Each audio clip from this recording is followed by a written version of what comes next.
John Garcia, I hope you're having a great day, sir. Welcome into the game in T-Town. You're at one of my favorite places, Ryan. I'm a little bit jealous, but always happy to join your program.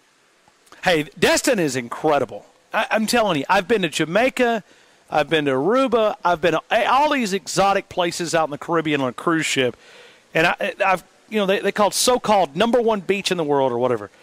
I don't know if there's any that's any better than here, these white beaches. I mean, it's like it's like they bleach the sand. It's so white.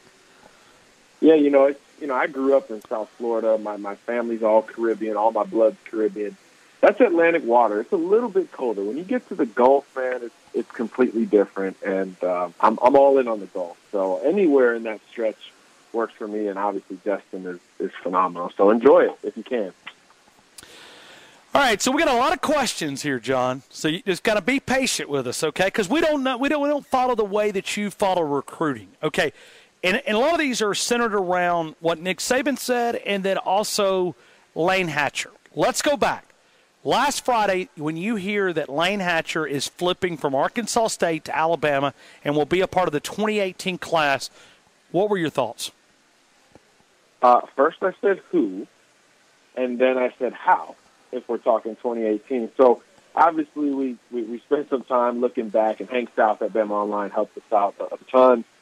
Today on my podcast, because I told him, I was like, look, man, this was a weird scenario. I don't know if I've ever seen a kid not sign with one school, even though he did a ceremony, and then end up at another school and then move in 24 hours later. And that's the case with Layne Hatcher. So who is he? 6'1", 200 pounds, out of Little Rock, Arkansas, Pulaski Academy, famous for never punting and never going for the extra point, always going for 2. So they score a lot of points. He threw for 700 yards in one game, had like 9 touchdowns.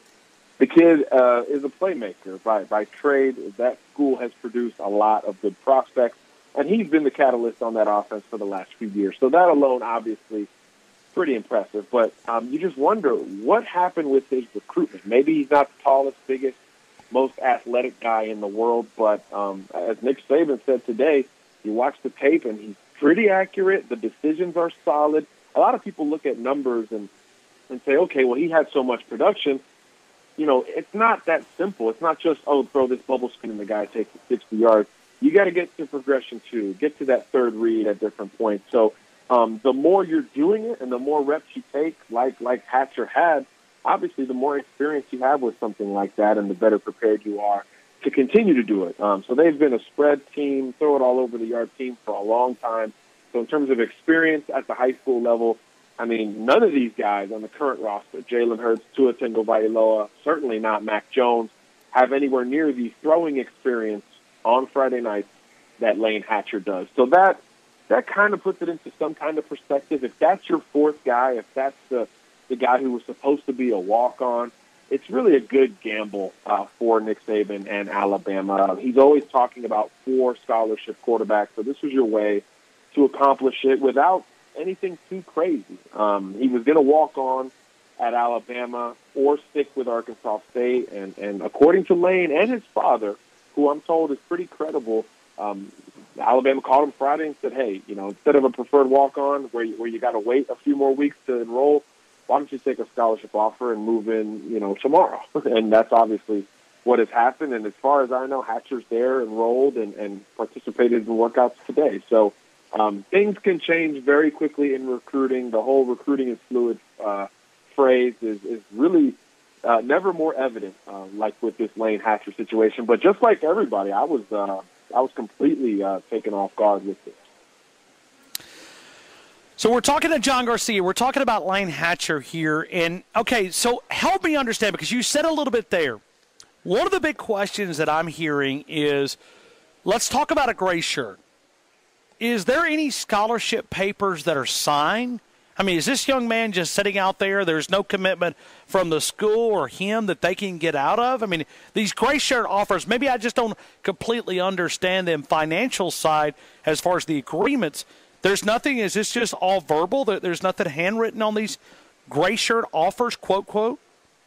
If it is a gray shirt, it is a delayed enrollment altogether. Not only is it a delayed scholarship? It's a delayed enrollment. So Hatcher would have been unable to move to Tuscaloosa as far as I know. Now, when you get into another color, blue shirt, now you're getting into guys like last year, Joseph Bulovas, the kicker, Hunter Brannon, the offensive lineman. These were blue shirt guys, to my understanding, can go on scholarship fairly immediately, not right now, but once that fall semester begins, so they have to technically wait until August, but they are a part of the roster. They practice. They're on full scholarship, all of that.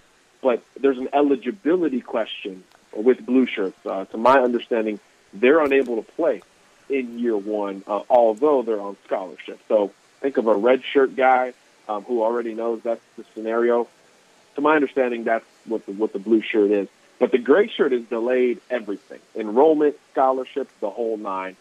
But once you do get on campus, which is typically the following January, you're on scholarship from that point. Jerez Parks was in that situation in the 2017 class. He had to delay his enrollment until January of this year, and now he's there on scholarship and a part of the roster. So, look, we in this business need as many refreshers as you guys.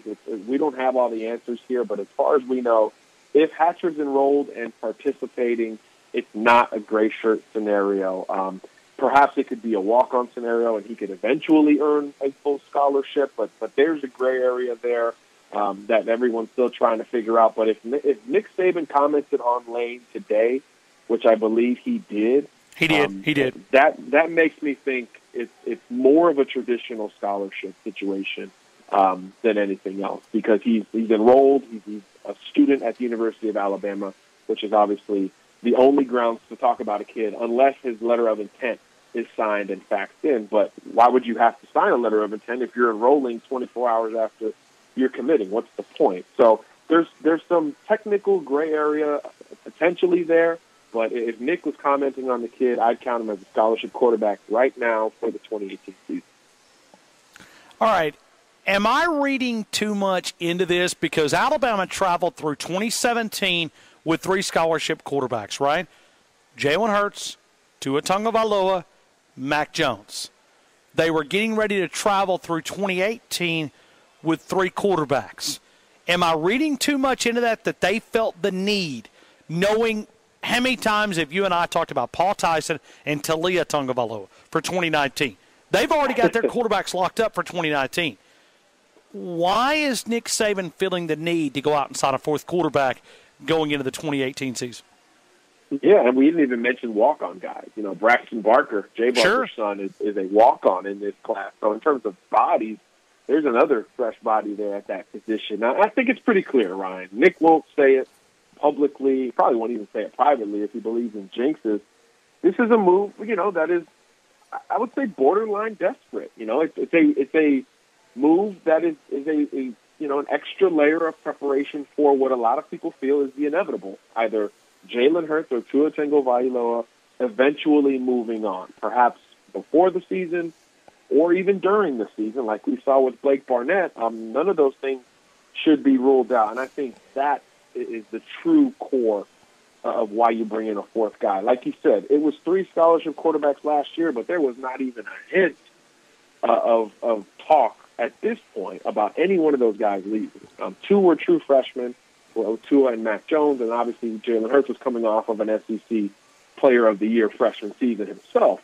So there was no risk, other than injury, of these guys not being available. So that has changed this year, and I think it's pretty clear. I've gotten a couple of texts on it. Nobody wants to go on the record with it, which is a little frustrating at times, but the word desperation and fear have come up in those conversations. So there's certainly a worry, even though Tua's hand looks great, according to our guys on the West Coast who saw him throw this weekend, even though Jalen Hurts is there working out, still in class, doing all the same things we're getting used to him doing, there's still that underlying current of worry, doubt, and again, as one person told me, desperation, which is obviously something to keep in your back pocket. And I think if and when Layne is on scholarship, I think that will basically be the proof, because like you said, last year was the same situation. All of these guys have multiple years of eligibility remaining. should everything work out. But clearly the thought and the possibilities of something not working out are either growing or at a point where there's clear worry on multiple sides of this coin. John Garcia, one of the best in the business. He's a recruiting analyst. We're going to continue this conversation here. Okay, and it's not uncommon in this current day and time. I think if we went back to, and it's not been that long ago, but even when you were playing collegiate ball, that they would have 4, 5, 6 quarterbacks and on a roster, but they manage them a little bit different. Okay, it's not, it's kind of like if I don't start, I leave. Okay, in this current time, you look at a place like Georgia. They've got 2 scholarship quarterbacks, Jake Fromm and Justin Fields. I think that's the only 2 on the roster, if I think I'm correct. But it's not uncommon. You could make it with 3. I'm sure you probably prefer before, but it is kind of unique. I want to bounce a couple things off of you, John. Is there any chance – these are just hypothetical questions. Please, people, don't take this and just completely run. John and I are just brainstorming. We've known each other for a long, long time. We've depended on him for many, many years. All right, John, the scenario was this. What if Jalen has went to Nick Saban and says, all right, my goal is I'm going to win this job. I'm going to win this job. But if I don't win this job, Coach, would you be willing to accept me as a redshirt? Then I'd have 2 years of eligibility. I'll graduate in December. That'll help your graduation numbers. Plus, I'll have 2 years of eligibility. I'll be an emergency quarterback if you need me, but I don't want to lose a year of eligibility. And this maybe gives them some depth. Any possibility there? I think so, Ryan. I think, recruiting and the continued recruitment of players has never been more prevalent or at a higher need, a higher level of need. And Nick talked about it a little bit today with the whole Brandon Kennedy situation. It's like, do you think that we would be on the short end of the stick if all of these guys could up and leave whenever they want? So continuing to get the dialogue and keeping kids committed and recruited, even though they're already on your roster, is something we're beginning to talk a lot more about nowadays with transfer season seemingly 12 months out of the year. It used to be a very small window kind of after, the spring game, during the summer. That's when kids moved around. Now it's basically at any point.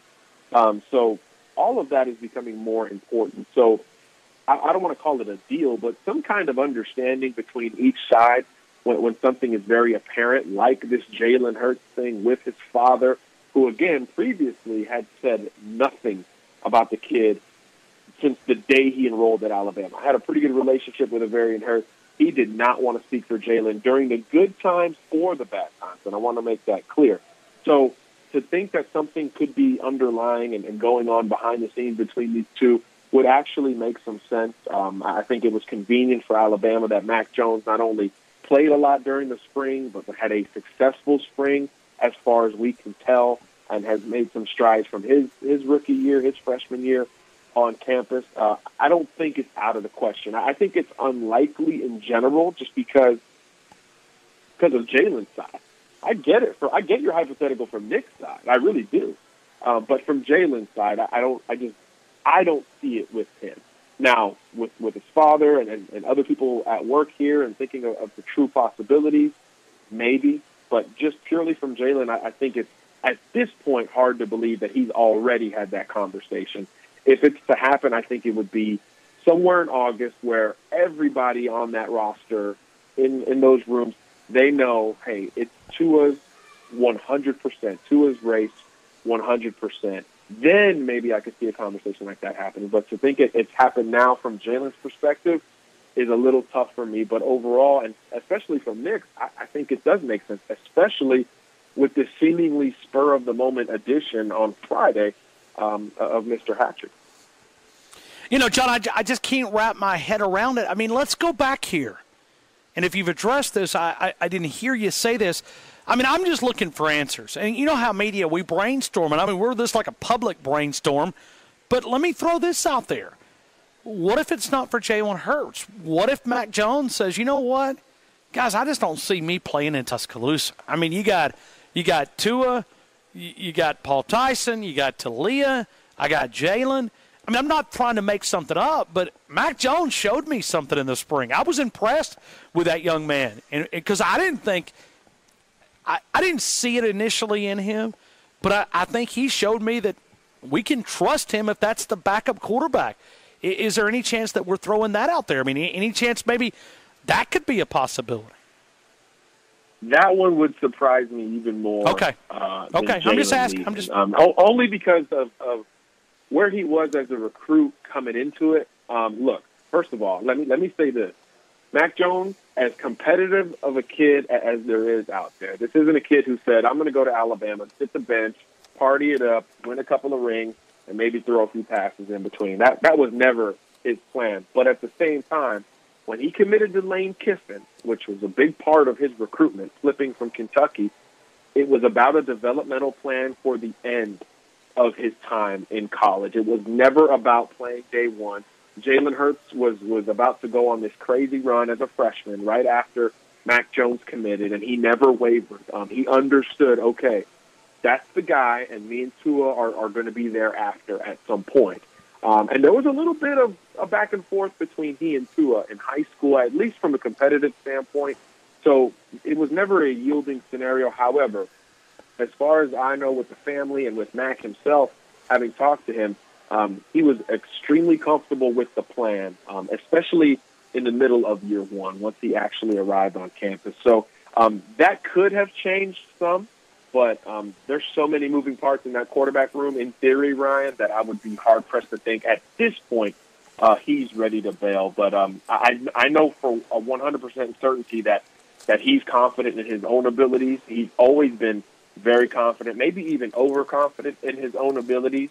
So if and when his name is called, he'll definitely treat it like a Tom Brady situation in that, hey, I know I was in here for, an injury replacement or whatever, but I'm not going to, do anything where you have to look back. He's going to go and try to seize the job at some point before all is said and done. And I think that potential opportunity is still very much at the forefront of his mind. So I think if he had a conversation with Nick Saban like that, I would be borderline floored. Okay. Hey, that's why we got you on, John. I mean, we wanted to kind of pick your brain about this. All right, you hinted at it earlier about Nick Saban talking about Brandon Kennedy and all-out free agency. Nick Saban said something that really grabbed my attention. He said we would probably be a program that would benefit the most if we open up free agency and these grad transfers can transfer inside the conference without having to sit out. Do you agree with Nick Saban? Would Alabama benefit a lot if we open up grad transfers that you could transfer and be eligible immediately if you're a grad transfer? I do, Ryan. I think that was the thing that stuck with me most in checking out what he said earlier today. Because, look, all these let's put them in quotes, these battles that Alabama loses on the trail to in-state school, Auburn, let's say to Georgia, Tennessee, whatever, a lot of these fringe decisions come down to playing time, come down to the theoretical opportunity to play sooner.